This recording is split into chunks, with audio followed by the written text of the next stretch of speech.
را روان دی د ځنکدن سخت را روانې دي وجاءت سکرة الموت بالحق ذلك ما كنت منه تحید د کم مرګ نه او د کمو سختو نه چې مونږ یریږو تښتو دي دا یو ورځ په مونږ باندې را روان دي دا په مونږ باندې یو ورځ را روانې دي د مرګ سختۍ دي ډېرې دي په مسلمان باندې هم دي په کافر باندې هم دي خو د مسلمان د پاره د ګناهونو کفاره ده او د کافر د پاره دا یو سزا ده سزا ځنکدن سخت پاره سړی راځي په نیک هم راځي په بد هم راځي حتی تر دې پورې چې په نبي علیه الصلاة والسلام باندې هم د ځنکدن سخت راغلی ده حدیث مبارک کې راځي کله چې نبي علیه الصلاة والسلام په حالت د نزعه کې و خواته ورته اوبه پرتې وي په هغې کې به یې داسې لاس ښکته کړو چې دا سخته به پرې ډېره شوله او دا لاس به یې لون کو داسې به یې راواغسته په خپل مخ مبارک به یې داسې راوکاږو او بیا به نبی علیه الصلاة والسلام وویل لا اله الا الله ان للموت سکرات د الله تبارک وتعالی سره څوک شریک نشته دی یقینا د مرګ دپاره ډېرې سختۍ دي د مرګ سختۍ حق دی د ځنکدن سختۍ حق دی عایشه بی فرمایي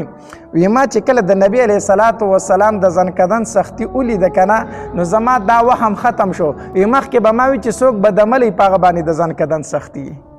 ما وی چې څوک بدعملی په هغه باندې د ځنکدن سختي خو چې د نبی علیه السلام سختي مې ولیده دغه وهم او دغه خبره زما ختمه شوه الله تبارک وتعالی دې موږ ته د ځنکدن سختي اسانې کړي د ځنکدن سختې راته پرتې دي رونو دا راته پرتې دي دې له به تیاری کول غواړي یو صحابي دی عمر ابن عاص رضی الله تعالی عنه دا ډېر هوښیار صحابي و دی به چې ځان له کېناسته نو په جړا به شو وی کاش چې داسې یو هوښیار انسان وی چې ماته د ځنکدن د حالات بیان کړه چې په ځنکدن کې په انسان څه تېرېږي دا به د ټول ژوند کې دا ارمان کو کاش چې داسې یو هوښیار انسان وی چې ماته د حالات د ځنکدن بیان کړی د ځنکدن په ټایم کې چې په ده کې مې خبرې شروع چې دا ماته کولی چې اوس په ما سره دا کېږي او دا کېږي دا افسوس په ده کوم چې کله دی بیمار شو حالت د ځنکدن کې شو که نه او بیهوشي پرې راله نو چې کله په هوش کې شو نو زوی یې خواته ناستو وی بابا تا به دا خبره ډېره کوله چې کاش یو هوښیار سړی وی چې ماته حالات د ځنکدن بیان کړی نو ته خو هم ډېر زیات هوښیار یې ته هم ډېر هوښیار انسان یې نو ته راته اوس ووایه چې په دې حالت کې په تا باندې څه تېرېږي دا خو راته ووایه چې په تا باندې اوس څه حالات دي هغه ورته ووایي بچیا د ځنکدن چې کوم حالات دي زما سره الفاظ نشته چې هغه زه تا ته په الفاظو کې بیان کړم زما سره داسې الفاظ نشته دی چې زه تا ته د ځنکدن د حالات بیان کړم خو دومره درته وامه که نه چې رضوي غر نه دی رضوي غر دا د یو غر نوم دی زه وایم چې رضوي غر زما په دې سټ باندې ماله چا ایښی دی زما په دې سټ باندې رضوي غر پروت دی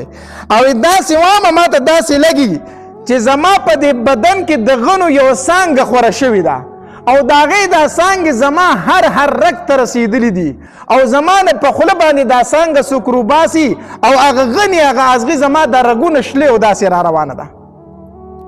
زه وایم چې زما په دې خوله باندې زما نه د غنو څانګه راښکل شي او زما دا رګونه شلېږي وی زه داسې محسوسومه او بیا ورته وی دا سات دومره په تکلیف سره اخلمه که نه چې لکه اوښ د ستنې په سوم کې چې ننوځي دومره په تکلیف سره زما دا روح دن نوبار کېږي دا ساه مې دن نوبار کېږي دومره تکلیف ته راته د ځنکدن دا سختې رونو موږ ته پرتې دي دې له تیاری کول پکار دی موسی علیه السلام نه چې کله الله تبارک وتعالی روح واغستو او دا روح اسمانونو ته ورله وړو نو الله تبارک وتعالی ته د تپوس وکړو وی موسی دا راته ووایه چې ځنکدن کې څه حالت و ځنکدن در باندې څنګه تیر شو موسی دا راته ووایه موسی علیه السلام ورته وفرمایل وی الله د ځنکدن سخته داسې ده دا روح ایستل د انسان نه داسې دي لکه د ژوندۍ بیزې نه چې سرمن وباسي د ژوندۍ بیزې نه چې سرمن وباسي یا وی یو مرغۍ ده او ژوندۍ دې اور ته ویشتې ده ژوندۍ ته اور ته ویشتې ده او هغه د هغې اور نه الوتې هم نشي او ژوندۍ پکې سوځي داسې حالات دي د ځنکدن داسې حالات دي د ځنکدن موږ ته پراته دي موږ د دنیا په کارونو کې دومره غرق شوي یو چې د حلال او د حرام تمیز را نه دی پاتې شوی دومره جوړ شوی یو چې د آخرت فکر را سره نشته د مونځ فکر نشته د روژې فکر نشته د ذکر او اذکارو فکر نشته، د درود شریف ویلو فکر نشته دی، د بل د حق خوړلو فکر نه کوو چې یاره دا زه خورم زما نه به د دې الله تپوس کوي، د دې پردي حق به زما نه تپوس کېږي. الله تبارک وتعالی دې زمونږ خاتمه په ایمان باندې کوي. الله تبارک وتعالی دې زمونږ اخره خاتمه په ایمان باندې کوي. که یو انسان نیک اعمال کوي هغه له په د خپل نیکو اعمالو باندې ناز نه دی پکار. دا نه و چې زه خو رسېدلی سړی یم او دا نور خلک خو ټول ګناهګار دی، دا خو غرق خلک دی، او چې کم ګناهګار دی هغې له توبه ایستل پکار دی چې الله دا زه په کومو شاړو روان یم.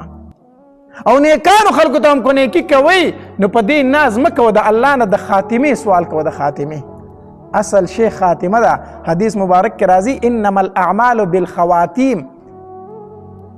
د اعمالو دارومدار چې دا په خاتمې سره دی، په خاتمې سره.